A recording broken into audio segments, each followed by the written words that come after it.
So guys, good morning. Dito na naman kami ni Aljon. Hi guys! Sa Dulo ng kalsada guys. Oh. dulo ng kalsada. Ayan o. Tinignan namin yung pinakadulo talaga ha. Ayan. Ito ay hanggang doon.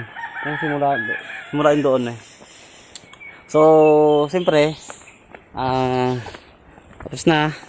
So guys, kita nyo to. Anong tawag nyo to sa ganito? Ayan. Ito yung ginagawang walis tambo. Tama ba? Tama. Oh, walis tambo. So dito daw sila ay may mga community factory ng tambo. Tama ba? Oh, para siyang sila yung gumagawa ng mga ano dito ng mga walis tambo. So dito guys, papapansin nyo medyo madilim-dilim ano, yung medyo hindi siya masyadong maliwanag kasi pero may araw to eh. Kasi nandito na kami sa halos paanan ng bundok. So dito sa lugar na to, itong nararamdaman ko ngayon ay ano siya. Malamig siya, kala mo para siyang nasa Tagaytay.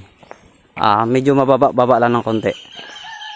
So malamig siya dito sa area na to kasi nga ito ay nasa ng bundok, taas na, ito kasi yung pinakamataas na barangay na pinakamataas siya sa lahat ng barangay dito sa buong Banton. So makikita nyo na ganda dito. So dito anong tawag nyo sa ganito John? Yan o, yan. Rema. Ha? Rema. Rema? Rema ang tawag yan. Ang di ba parang yun siya, parang langka rin siya na style. Hindi lang makinis lang yung Sa ibang tawag nila diyan ay kulo. Kulo ang tawag. Oy, may manok. Ang taba-taba ng manok. sa inyo kulo. Kulo, yan sa ibang tawag nila diyan. Kinakain yan, di ba? Oo. So yan, ito. Yun. Yan na yung nilakad namin. So, maiksi lang siya. Pero, siya. Ito na yung project niya. Mahigit din siguro mga 100 meters. Oo. Mahigit, oo.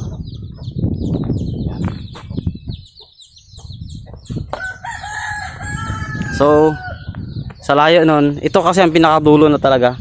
Ito kasi yung existing nila. So, nagmotor kami niyan pag lalayo. So, delikado lang siya diyan kapag medyo ulan. Sige. So, napapalaban na naman ang aking motor, oh.